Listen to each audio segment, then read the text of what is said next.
The best prize for peace is war. When people try to take away your peace, you give them war. Let us listen to on the Arise News channel. But let me come back into the studio now. And Rufai, I'll start with you. A lot has happened. It's like less than 12 hours now, or a little over 12 hours now, and it seems like a day or a week in terms of political happenings in Nigeria. Your take on yesterday's nationwide address? There's been a lot of conversation, analysis by legal minds, by political analysts about the president's declaration of a state of emergency in Rivers State. Your take on this? Yesterday, I saw fairness at play. I saw a president that was not fair. That's what I saw yesterday. And I'm going to be hard with the truth today. I'm not saying this because of us. I'm saying this because of our democracy. It's time we stop making this a demonstration of grace. All the legal minds have spoken about it extensively. The last state of emergency had in this country, in fact, I think it was the National Assembly that called the attention of the president to that you don't need to suspend the governor. And it was kept in place. Most of the legal, analysis that have come out of Section 305 keeps faulting what the president has done. But you see, this case is peculiar because, please, you will humor me to think that this National Assembly will be able to call the president to order when they need to vote on it, when they need to get 2/3 on it. This rubber stamp National Assembly, this National Assembly that can't even investigate a case of sexual harassment, this National Assembly that is so high-handed in its own regard towards its own members. Is it this National Assembly? If you believe that this National Assembly will go ahead and make a strong footing and make a strong showing against President Tinubu, then you will be so gullible to think that osmosis is the name of a Turkish footballer. Not this National Assembly. Because they met yesterday with the president, the principal officers, before this was agreed. So it's a political ploy. Coming to the part of unfairness, I saw a lot of half-truths in the president's speech yesterday. Fubara has not made attempts to ensure that the Supreme Court ruling was implemented. But we saw when he went to the House, we saw the game the legislature in Rivers State had been playing. We saw those games. But the president was not fair in the first place because he took sides with Wike. And that's why the likes of Atedo Peter started asking, is there anything more between President Tinubu and Wike this morning? He can't call a spade a spade. He can't call Wike to order. The same President Tinubu did not see where Wike was threatening the Ijaw ethnic nationality.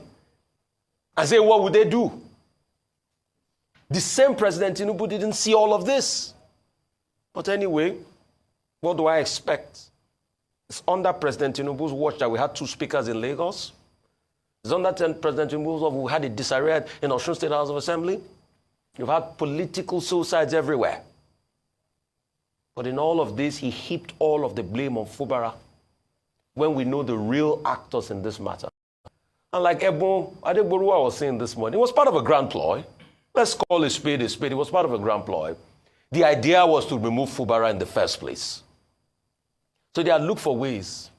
Why was it that all of a sudden, it was yesterday that they served impeachment notice, that they wrote out the things Fubara had done, and then the president read out the state of emergency. And when you check the state of emergency speech, most of the things enunciated in the state of emergency speech were the things the lawmakers had enunciated in Rivers. So why did it happen all of a sudden? Fela sang a song many years ago. He called it Power Show. I open my eyes and I see for my country. Power show. But please, people that do the power show must remember power is transient. No matter, even if you do 8 years, it will not be there forever. Isn't it shocking that the same president that condemned state of emergency, that was a hero then, has now reneged on everything he condemns? All right. It's a sad day for democracy. All right, Dr. Bati. Okay, very quickly. Let me first come in from an interpretation of the Constitution, which the president himself highlighted. He said he was acting within the purview of Section 305 of the Constitution. Section 305 of the Constitution explains the circumstances under which the president shall declare a state of emergency. and the conditions are properly stated. If the country is facing a threat of war or imminent war, is Nigeria facing the threat of war in Rivers State? That's one question. It also talks about, a situation whereby something could happen in any part of the federation where, Nigeria could find itself in a chaotic situation. The president is required to act. Number 3, where the governor in that particular state does not immediately respond, to the crisis situation and does not approach the president to act in the national interest. So those conditions are properly spelled out. However, that same section 305 says that the president, will give a proclamation which will be gazetted, and then will go to the National Assembly, and the National Assembly, if it's in session within, 48 hours, would act.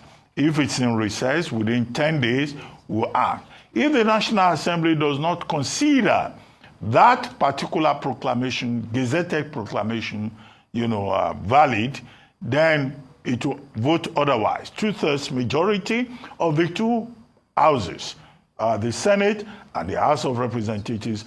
And if that happens, the decision is abated. Okay? Now, because we are constrained by time, let me now say that Section 305, which the president quoted, is the operative principle. Now, let's look at what the president said.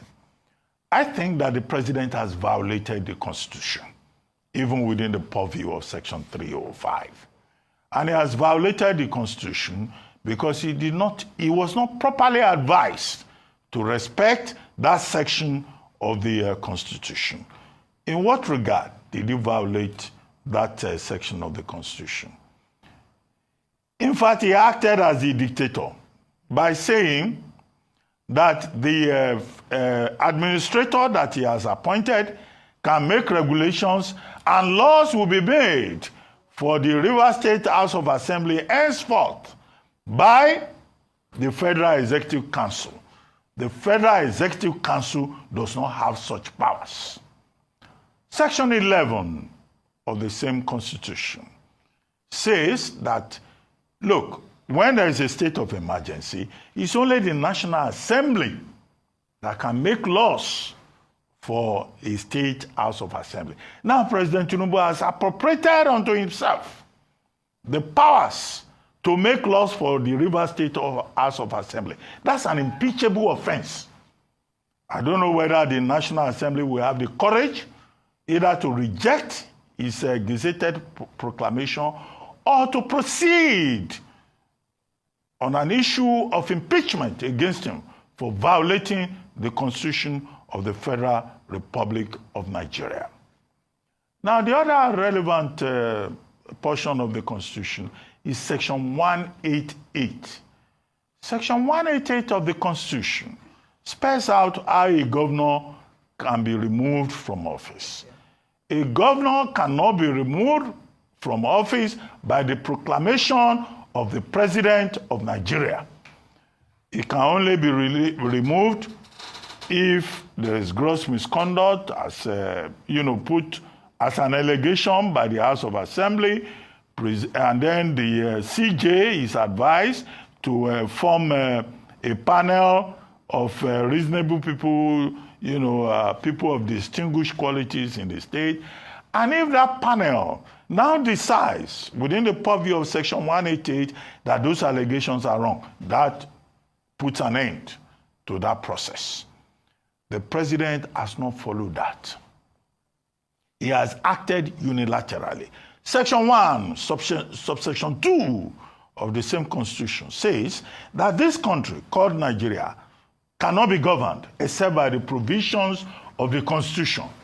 There is no provision in the 1999 Constitution that says that the president of Nigeria can unilaterally remove a governor, remove the deputy governor, remove the legislature of a state in Nigeria. So again, that proves that this is a violation of the Constitution. I go to the third leg of my analysis.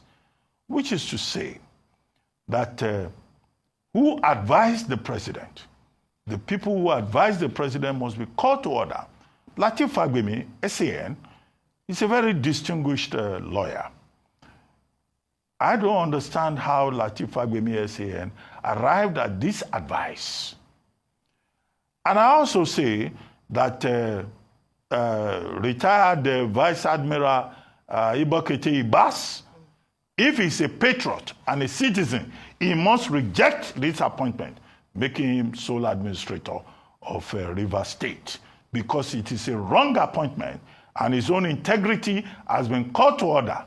Whatever may be the motivations, he must act as a citizen and issue a statement forthwith to say that he will not be party to the violation of the Constitution.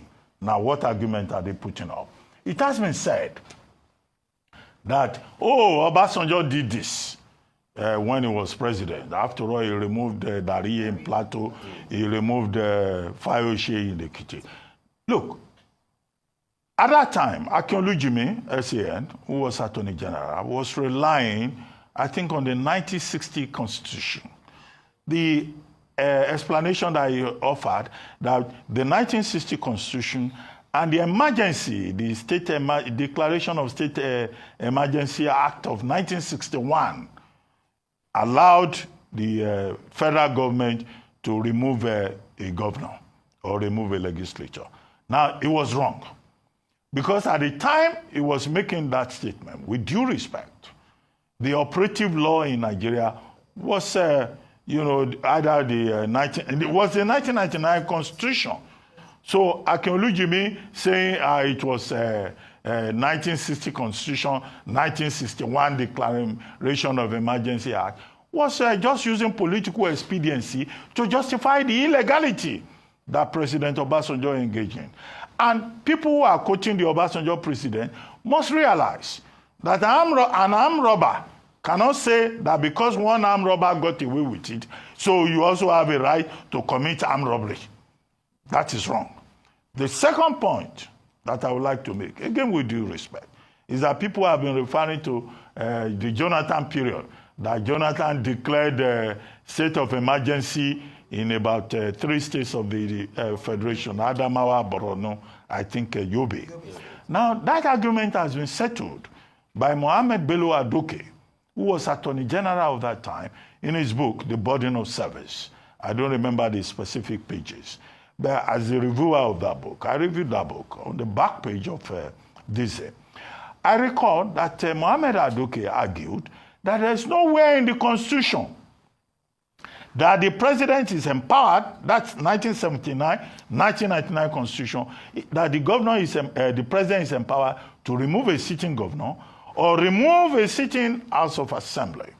And that was why under President Jonathan, no governor was removed, no deputy governor was removed, no state House of Assembly was sacked, no local government chairman was even removed in those 3 states.